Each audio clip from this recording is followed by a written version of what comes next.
पर सेठ, हीरे तो हमारे पास आ ही गए हैं। अल्मेडा वापसी में पकड़ा गया। वापसी में पकड़ा गया? तुम जानते हो अल्मेडा ने सब कुछ बक दिया है। पुलिस को सब पता चल गया है। पुलिस को जगह जगह इन हीरो की तलाश है। पुलिस को कैसे नहीं पता चलेगा सुलेमान सेठ? पुलिस नए नए तरीकों से लैस हो चुकी है। तुम ठीक कहते हो जालिम। हमारे काम करने के सब तरीकों का अंदाज पुलिस को हो चुका है। फिलहाल सबसे बड़ा मसला यह है कि इन हीरो को बंबई कैसे पहुंचाया जाए। भोलू किस मर्ज की दवा है? लाइए मुझे दीजिए, मैं देखता हूं पुलिस मेरा क्या बिगाड़ लेती है। ठीक है जालिम।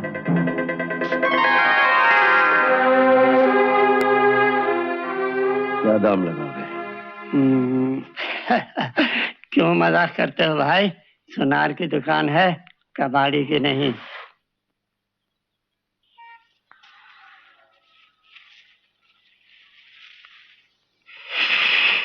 इनका बोलो। इसको खरीदने की हमारी ताकत नहीं। नजर अच्छी है तुम्हारी।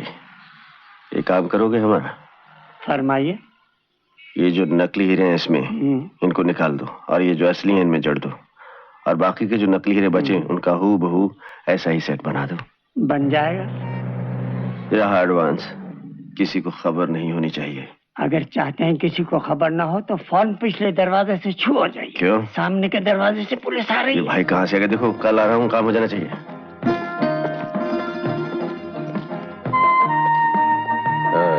सुनार भाई। फरमाइए। ये चूड़ी देख रहे हैं? लाई। क्या दाम होगा इसका? हुजूर 200 रुपए होंगे। हाँ। कोई ऐसी कारीगरी नहीं हो सकती कि ऐसी 5 चूड़ियां बन जाएं और पांचों का दाम कुल मिला के 200 रुपए से ऊपर ना जाए? 200 क्या, 100 में भी बन सकती है सरकार। 100? अच्छे कारीगर मालूम पड़ते हैं आप। ये लीजिए 50 रुपए पेश की रखिए। हाँ, लेकिन पता नहीं चलना चाहिए। अरे नहीं चलेगा सरकार, ये तो बहुत ही छोटा काम है। अभी अभी एक भाई एक ऐसा ही बहुत बड़ा काम देकर गया।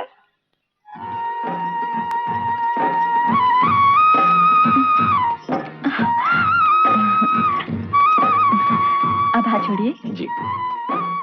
भगवान करे आपको लंबा ऊंचा बढ़िया वर मिले। जी क्या कहा? जी मैं कुछ नहीं करता, मौसी कह रही थी। इंस्पेक्टर, अरे भाई पैसे तो तुम बड़े आड़े वक्त पर दे गए, लेकिन वो ट्रांजिस्टर घड़ी पेन का क्या हुआ? मिलेंगे? जी डैडी मेरी चूड़ियां मिल गई। चूड़ियां मिल गई? अरे वाह, ये हुई मुस्तैदी। इंस्पेक्टर, तुम जैसे एफिशिएंट और ईमानदार लोग इस कंट्री में मौजूद हैं, तब तो इस कंट्री का फ्यूचर बहुत ब्राइट है। मैं तो समझता था इस कंट्री का कोई फ्यूचर ही नहीं है लेकिन अब तो है। मेम साहब, आई एम सॉरी मेम साहब, मेरे को माफ कर दो मेम साहब, माफ कर दो। क्या हुआ? एक तो माइकल बीमार, ऊपर से तू 4 दिन सफाई करने नहीं आई। मेरे को बिल्कुल मालूम नहीं था मेम साहब। क्या? वो माइकल। क्या हुआ माइकल को? उसने मेरे से शादी का प्रॉमिस किया था मेम साहब। मेरे को खुश करने के लिए उसने ये चूड़ियां चुराई थी आपकी। तो चोरी माइकल ने की थी? हाँ मेम साहब, सब पैसे का दारू पी गया, पेन घड़ी रेडियो सब बेचकर खा गया। मेरे को मालूम पड़ा, आई शॉक्ड। मैं बोली जाना मेम साहब से माफी मांग ले, ये चूड़ियां वापस करके। वो तो मुझे भी धोखा देकर भाग गया मेम साहब।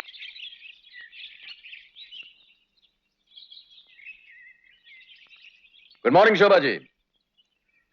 इतवार के दिन यहाँ का वातावरण काफी शांत रहता है ना? शांत? अशांत होने में ज्यादा देर नहीं लगेगी। ये पेन, ये फाउंटेन पेन भी मिल गए।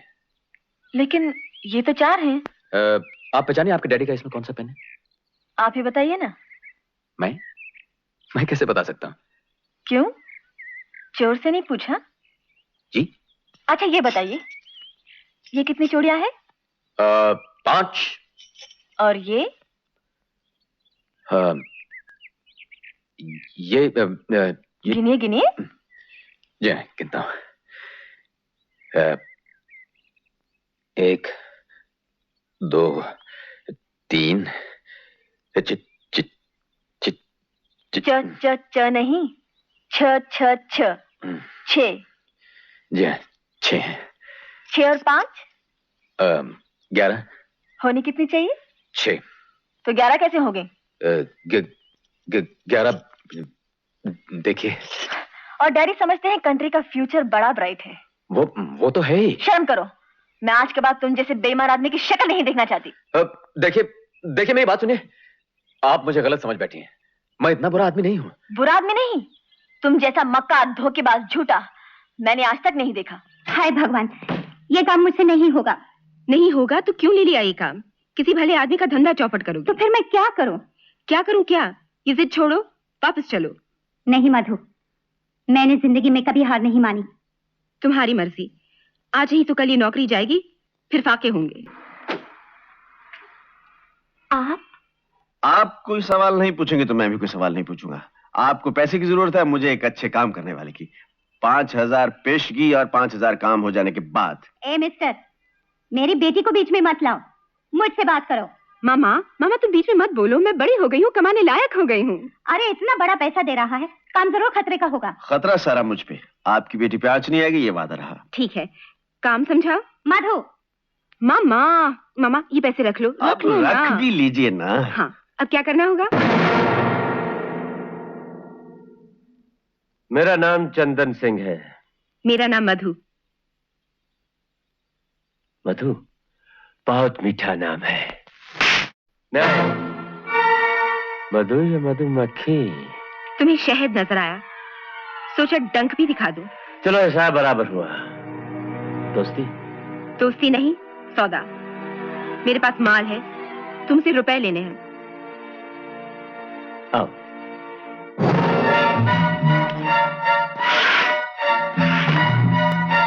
$10 लाख। मेरे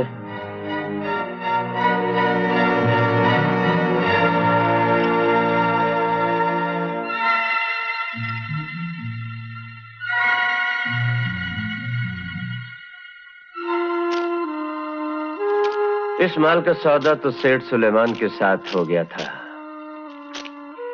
इसका सौदा किसके साथ होगा? जवाब दोबारा चाहिए? तुम जवाब दोबारा दो, हम सवाल दोबारा करेंगे।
खरा माल है सेठ, तुम्हारे साथ क्या धोखा करेंगे?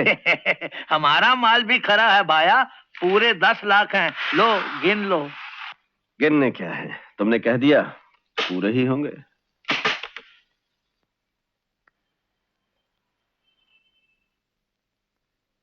जब ऊपर वाला देता है तो छप्पड़ फाड़ के देता है। 10 लाख और। कहाँ से? हीरे बेचकर। हीरे बेचकर? लेकिन हीरे तो चंदन सिंह के पास रह गए। बड़ी भोली हो तुम। हमें मालूम था वो साला चंदन सिंह तुम्हारे साथ बदमाशी करेगा, इसलिए हमने तुम्हारे हाथ नकली हीरे भेज दिए। क्या? लेकिन ये तो बेईमानी हुई। जो मर्दूद हमारी मधु के साथ गुस्ताखी करे उसके साथ बेईमानी करना कोई बेईमानी नहीं। छोड़ो छोड़ो। वाह वाह वाह वाह, शहर के कोने कोने में अभी तक पुलिस तैनात है और तुम हीरे बेचकर माल भी ले आए हो। अपना तो यही स्टाइल है सुलेमान सेठ। बड़ी जालिम चीज हो जालिम। बहुत दूर जाओगे। हम तुमसे बेहद खुश हैं। हम तुम्हारे लिए कुछ और भी सोचेंगे। माल गिन लो सेठ।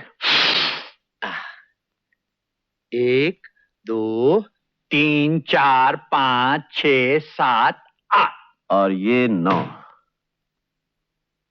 ये 9 लाख का क्या हिसाब है भाई? बाबा एक पार्टनर बड़ा जिद्दी है, एक उसे देना पड़ा। अच्छा अच्छा, खैर कोई बात नहीं।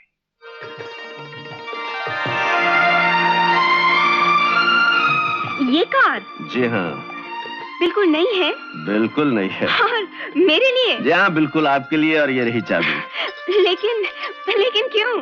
देखो ना, जो पैसे बने थे उसमें से आधा हिस्सा आपका। ओह मामी मामी, मैं ना कहती थी मेरी हथेली में खुजली हो रही है, कुछ आने वाला है। एक अच्छा आदमी आया। और बहुत अच्छे दिन भी आने वाले हैं। लेकिन मुझे तो कार चलानी नहीं आती। तो क्या ड्राइवर मुझे रख लीजिए, बहुत कम तनख्वाह लूंगा। ओ राम।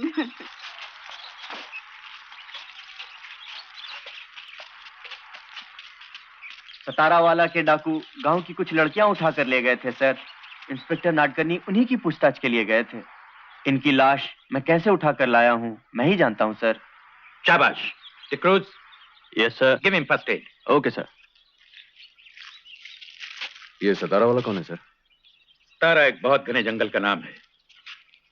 बहुत से भागे हुए अपराधी वहां जाकर बसते हैं, डकैतियां करते हैं, स्मगलिंग करते हैं। मीलों चौकी का पता नहीं, सड़क का पता नहीं। तारा वाला उनके सरदार का नाम है। बस यूं समझ लो कि वहां उनका राज चलता है। हमारे होते हुए? मैं जानता हूं बलराम तुम क्या सोच रहे हो, लेकिन खबरदार, मैं कहता हूं इस बेचारे की शक्ल एक बार फिर से देख लो। बलराम, इनको पकड़ना कोई छोटे मोटे फोर्स का काम नहीं। मैं आज ही बॉर्डर सिक्योरिटी फोर्स से मदद मांगता हूं। सर, मुझे एक मौका दीजिए। बलराम, मैं तुम्हारी जान खतरे में नहीं डाल सकता। आप ही ने तो कहा था सर कि एक सिपाही 100 चोर के बराबर होता है। वो तो ठीक है, लेकिन जंगलों में ये लोग कहां कहां छुपे रहते हैं तुम्हें मालूम नहीं। उनको ढूंढ निकालना बहुत मुश्किल बात है बलराम। वो मुझ पर छोड़ दीजिए सर, हम लोग भेष बदल कर जाएंगे। क्या कहा था ड्राइवर ने? हमारी लड़कियां उठा के ले गए। सतारा वाला, तुमने मेरा नाम नहीं सुना होगा, अब सुन लो। बलराम सिंह, इंस्पेक्टर। और इस वक्त तुम और तुम्हारे आदमी गोवा पुलिस की बंदूकों का सामना कर रहे हैं। इंस्पेक्टर, तुम शायद जानते नहीं, कुछ ही दिन पहले तुम्हारे किसी भाई बंद की लाश को मैंने उधर भेजा था। जी हाँ, उसी लाश ने मुझे यहां भेजा है। अब तुम सीधी तरह मेरे साथ चलते हो या मुझे तुम्हारी लाश ले जानी पड़ेगी? बच्चे, एक चुटकी बजाऊंगा,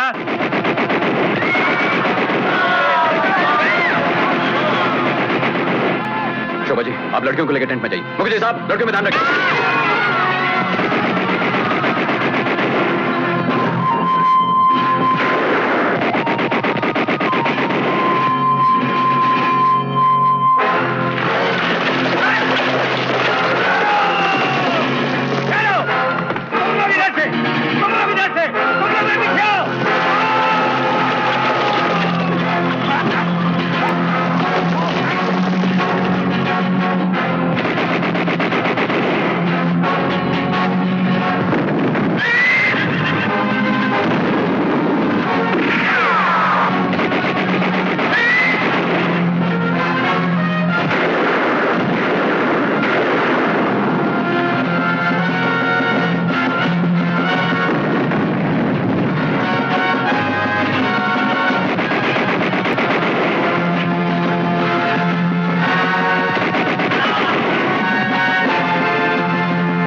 अरे देखो देखो झोपड़ा चल रहा है।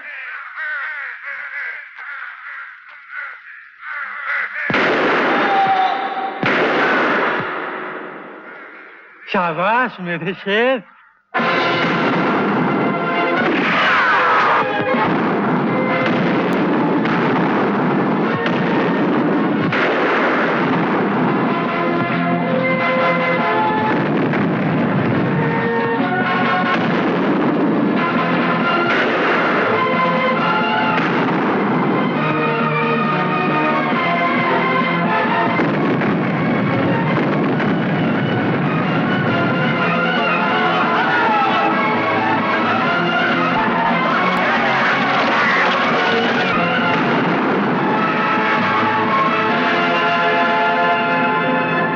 जितने छुपे हुए लोग हैं बाहर आ जाएं, वरना जो हाल इनका किया वो तुम्हारा भी कर दिया जाएगा।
Sub inspector Balram Singh